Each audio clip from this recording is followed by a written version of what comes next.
Board எக்ஸாமை விட்டுறாதீங்க. Board வந்து ரொம்ப ரொம்ப முக்கியம். ஏன் நான் சொல்கிறேன் அப்படின்னா, இந்த வருஷமே நிறையா பேரண்ட்ஸ் ஸ்டூடெண்ட்ஸ் வந்துட்டு போர்டில் விட்டதுனால அவங்களுக்கு 85% இருந்துமே அது வேஸ்ட்டாக தான் மை டியர் ஸ்டூடெண்ட்ஸ் போச்சு. ஓகே, இப்போ வரைக்கும் இவங்க எலிஜிபிலிட்டி க்ரைட்டீரியா குறைச்சிட்டோன்னு சொல்லவே இல்லை. அதனால் நீங்கள் போர்டை வந்து கொஞ்சம் லீனியண்ட்டாக எடுத்துக்காதீங்க மை டியர் ஸ்டூடெண்ட்ஸ். என்னோட கைண்ட் அட்வைஸ்.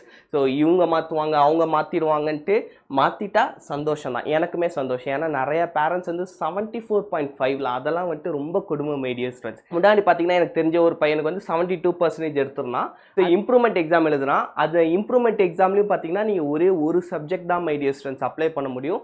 நிறையா சப்ஜெக்ட் வந்து நீங்கள் அப்ளை பண்ண முடியாது. மோர் தென் 1 வந்துட்டு அந்த வருஷம் வந்து நீங்கள் அப்ளை பண்ண முடியாது. அதே மாதிரி ஒரு விஷயம் என்னதுன்னா, இம்ப்ரூவ்மெண்ட் எக்ஸாம் வந்துட்டு கரெக்ஷன் கொஞ்சம் ஸ்ட்ரிக்டாக தான் மை டியர் ஸ்டூடெண்ட்ஸ் இருக்குது. அவங்க வந்து ரொம்ப லிபரலாகவோ லீனியண்ட்டாகவோ ஓகே இம்ப்ரூவ்மெண்ட் எக்ஸாம் எழுதுறான் அதனால் அவனுக்கு கொஞ்சம் லீனியன்ட் பண்ணுவோம் அப்படி பண்ணுற மாதிரி தெரில மை டியர் ஸ்டூடெண்ட்ஸ். ஏன்னா எனக்கு தெரிஞ்சு 3 பேர் வந்துட்டு இம்ப்ரூவ்மெண்ட் எக்ஸாம் எழுதுனாங்க.